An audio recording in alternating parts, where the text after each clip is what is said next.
Hey guys, so today I'm going to be showing you my Gerbils tank. I've been getting so many requests for this because I haven't shown my Gerbils that much since I've got them. I think the last video I did with them was probably a couple months ago, so it's definitely time for me to show you them again. I just cleaned their cage, which is why I have to film this video right now, because if you have Gerbils or you've ever had Gerbils before, you know that in about 5 to 10 minutes this will be completely destroyed and it won't look like this at all, so I have to film this pretty quick. So if you're not familiar with my Gerbils, I do have a pair of 2 female Gerbils. Their names are Chicken and Waffles. Chicken is the black and white one, Waffles is the gray one. I've had them quite a few months now, and while they're not completely tame yet, I can pet them. I just can't pick them up because they have so much energy. I really do want to do a video sometimes that is hamsters versus Gerbils. Not which one is better, but which one might be right for you depending on what you want.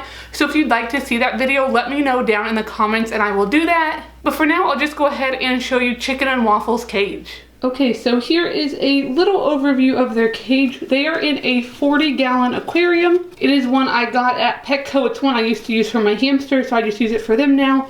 There is Waffles digging around back there, and Chicken is back there in her sand bath. Hopefully we'll be able to see them a little bit more during the video. So their bedding right now is a mixture of Carefresh and Aspen. I usually don't use just Carefresh in their cage because, as you probably know, Gerbils need a ton of bedding. This is probably about 12 inches or so of bedding. So this is one of the largest bags of Carefresh, and that's all it took up. So I'd have to use 2 large bags of Carefresh, and that can get a little bit pricey. So I did do half Carefresh and half Aspen. There's a layer of Aspen on top, a layer of Carefresh, and a layer of Aspen on bottom. Over here you can see I actually buried a tunnel for them. They do have quite a few houses and stuff that I actually go ahead and bury for them because if I don't, they end up doing it anyway. So they do have a tunnel up here, and then they have a wooden house in the back that's buried in the corner. Up above that, I do have this new little grass house with Waffles on top of it. This is one I picked up at PetSmart recently. I'm sure they're going to destroy it really quick because they are huge chewers. A lot of people say they don't buy their Gerbils mini toys because they eat them too fast, so they just use like cardboard tubes and stuff. But personally, I absolutely love buying them toys. I know technically it's a waste of money because they eat them really fast, but that's what they're made for and they love them, so I do buy them quite a few toys. But that is just the new little grass house I kept up on top. And then you might see some food pieces lying around. I don't use a food bowl. I tried it first and that did not work out. So I do scatter feed for them. It's better for them, it gives them something to do, and it's easier for me because their food bowl was always full of bedding anyway. And then back behind that, there's just a few chew toys on top. There's a little loofah apple, a barbell, and this little barbell. These were all sent to me by a wonderful viewer, Renee.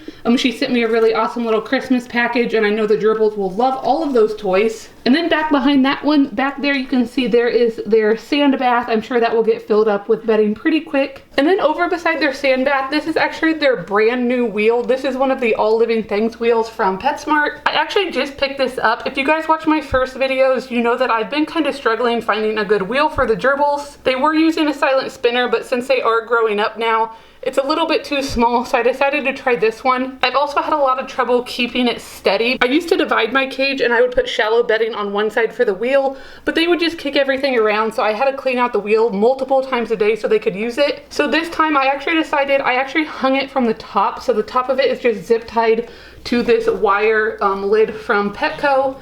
So hopefully that will work for them. And then under that is a new wood barn. I recently picked this up at PetSmart also. I thought I might try to put that under there, that way they don't stack up too much bedding. We'll see how that goes. Hopefully it will be okay and I won't have to fix the wheel too often. The wheel is going to be super noisy, but they're not in my bedroom, so it should be fine. I'm just hoping they don't chew it too much. I never give them any plastic since they are big chewers, so I'm definitely going to be keeping a close eye on it. And then over here to the right, this is just their glass KT water bottle. And I know the glare and stuff's been pretty bad on this video, but I can't open the top right now because since this bedding is so close to the top and I'm filming, so I can't pay full attention to them. I don't want them to jump out. It looks like Waffles is checking out her new wheel already. When I'm not in here, I do have clips and other weights that I put on here just to make sure they can't escape. So that was just a little quick look at Chicken and Waffles' cage. Waffles is out here enjoying some food, and it looks like Chicken just popped out of that little house too. So that was my Gerbils, Chicken and Waffles cage tour. Hopefully you guys enjoyed seeing them since I don't show them that often. Like I said, they are really crazy, so they're not the easiest to get on camera. If you did enjoy this video, make sure to give it a big thumbs up. Make sure you subscribe down below if you haven't already, and I'll see you guys next time.